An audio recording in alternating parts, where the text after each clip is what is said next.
tetap dukung channelnya YouTube Kakak Asumetiko dengan cara like, komen, share, dan subscribe.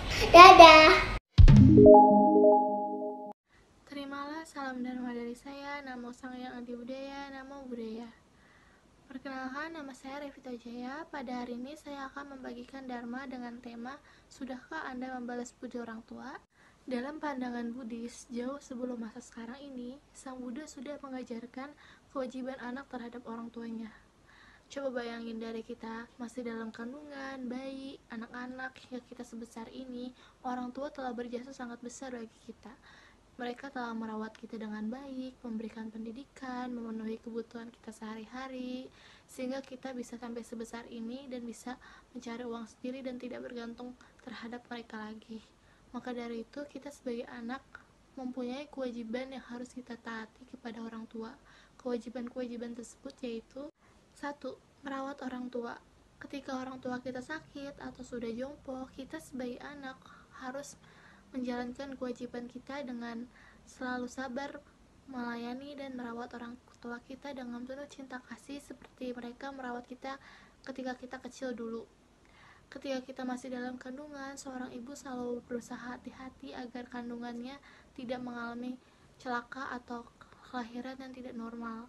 Dan ketika seorang ibu ingin melahirkan anaknya, dia rela mempertaruhkan nyawanya agar kita dapat lahir ke dunia ini dengan baik. Maka dari itu, perjuangan mereka sangatlah besar dan kita sebagai anak wajib menjalankan kewajiban kita dengan cara membalas budi mereka, dan salah satunya yaitu merawat orang tua kita dengan baik. 2. Menanggung beban kewajiban orang tua. Kewajiban seorang anak yang kedua yaitu menanggung segala kebutuhan orang tua. Jika orang tua sudah tidak dapat bekerja lagi atau tidak dapat memenuhi kebutuhan hidupnya lagi, maka kita sebagai seorang anak wajib memenuhi kebutuhan orang tua kita. Seperti layaknya saat kita kecil dahulu, orang tua selalu memenuhi kebutuhan kita dulu, dari makanan, pakaian, obat-obatan, sampai biaya pendidikan tersebut. Orang tua selalu mengeluarkan biaya untuk memenuhi kebutuhan kita sehingga kita dapat hidup mandiri seperti sekarang ini. Dan ketika kita sudah dapat hidup mandiri, kita sebagai anak harus wajib menyokong kehidupan orang tua kita ke depannya nanti. Yang ketiga yaitu mempertahankan nama baik keluarga. Seorang anak harus mampu mempertahankan nama baik keluarganya yang telah dijaga dari dulu oleh orang tuanya. Jangan melakukan tindakan-tindakan yang dapat membuat nama keluarga menjadi buruk. Jangan melakukan tindakan-tindakan yang membuat nama keluarga tercoreng. Lakukanlah tindakan-tindakan baik yang dapat membuat nama keluarga menjadi harum. Dalam Itivutaka dijelaskan ada 3 macam anak. Yang pertama yaitu anak yang kualitasnya lebih tinggi daripada orang tuanya. Anak yang kualitasnya lebih tinggi dari orang tuanya yaitu seorang anak yang kualitas pelaksanaan silanya, kualitas kedermawanannya, kualitas keyakinan dalam tiratananya lebih tinggi daripada orang tuanya. Yang kedua yaitu anak yang kualitasnya sama atau sebanding dengan orang tua, yaitu kualitas keyakinan, kualitas moral, kualitas kedermawanannya sama dan sebanding dengan orang tua. Yang ketiga yaitu kualitas anak yang lebih rendah daripada orang tuanya, yaitu anak yang kualitas keyakinan, moral, dan kedermawanannya lebih rendah daripada orang tuanya. Dalam hal ini, sepertinya kita sudah tahu jika seorang anak ingin mempertahankan nama baik keluarga, minimal dia harus mempunyai kualitas yang lebih tinggi daripada orang tuanya, bukan malah lebih rendah. Yang keempat yaitu menjadikan diri pantas menerima warisan. Warisan yang diberikan orang tua harus kita jaga dan kita pertahankan. Warisan ada 2, yaitu warisan dalam bentuk materi dan warisan dalam bentuk tidak materi. Warisan dalam bentuk materi harus kita jaga dan kita pertahankan. Tidak boleh kita habiskan, hambur-hamburkan, kita boros dan gunakan untuk berfoya-foya atau bersenang-senang.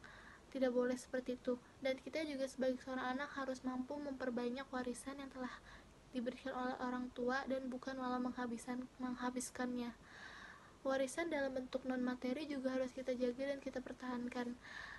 Merupakan kebiasaan baik sesuai dengan dharma yang dilakukan oleh orang tua harus kita warisi dan kita turunkan kepada turunan kita nanti.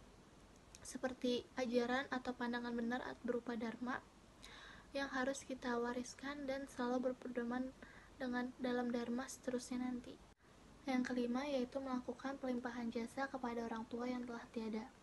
Kewajiban anak yang kelima yaitu melakukan pelimpahan jasa ketika orang tua sudah meninggal. Dalam hal ini, seorang anak tetap memiliki kewajiban terhadap orang tua meskipun orang tua telah tiada. Dengan cara melakukan pelimpahan jasa, yaitu kita melakukan jasa-jasa kebajikan dan setelah melakukannya, kita limpahkan jasanya terhadap orang tua kita sehingga orang tua kita turut merasakan kebahagiaan atas jasa kebajikan yang telah dibuat oleh anaknya. Meskipun seorang anak telah menjalankan 5 kewajiban tersebut, seorang anak tersebut belum bisa disebut membalas budi orang tuanya. Dalam Anggutara Nikaya kelompok 2 dijelaskan bahwa ada 2 orang yang sulit mendapatkan balas budi dari seseorang.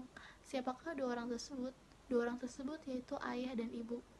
Jika seandainya seorang anak memikul satu bahunya, memikul ibunya dalam satu bahunya, dan memikul ayahnya dalam satu bahunya lagi, atau maupun seorang anak tersebut meminyaki orang tuanya, memandikan orang tuanya, menggosok badan orang tuanya, dan membersihkan kotoran orang tuanya, anak tersebut belum bisa disebut membalas budi orang tuanya.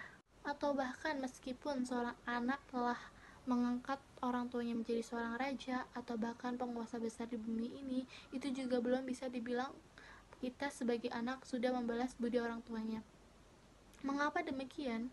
Orang tua telah berbuat banyak untuk kita, dari kita masih kecil sampai sekarang, dari awalnya membesarkan kita, merawat kita, memberi makan kita, dan membimbing kita di dunia ini. Namun apabila kita dapat mendorong mereka yang awalnya tidak percaya, menjadi membiasakannya dan mengukuhkannya dalam keyakinan, yang awalnya tidak bermoral, jadi mendorongnya dalam melakukan hal-hal yang bermoralitas, yang awalnya kikir, dengki, dan sombong, membuat mereka menjadi lebih bijaksana, mau berdana, dan dermawan. Itu baru dapat dibilang bahwa kita dapat membalas budi mereka karena setimpa dengan apa yang mereka telah lakukan terhadap kita. Maka dari itu, kita sebagai seorang anak harus melakukan kewajiban kita terhadap orang tua. Jangan sampai kita menyesal di kemudian hari karena orang tua telah berjasa sangat besar bagi kita. Sekian Dhamma Desan dari saya, semoga bermanfaat. Namo Sayang Adi Budaya, Namo Buddhaya. Terima kasih.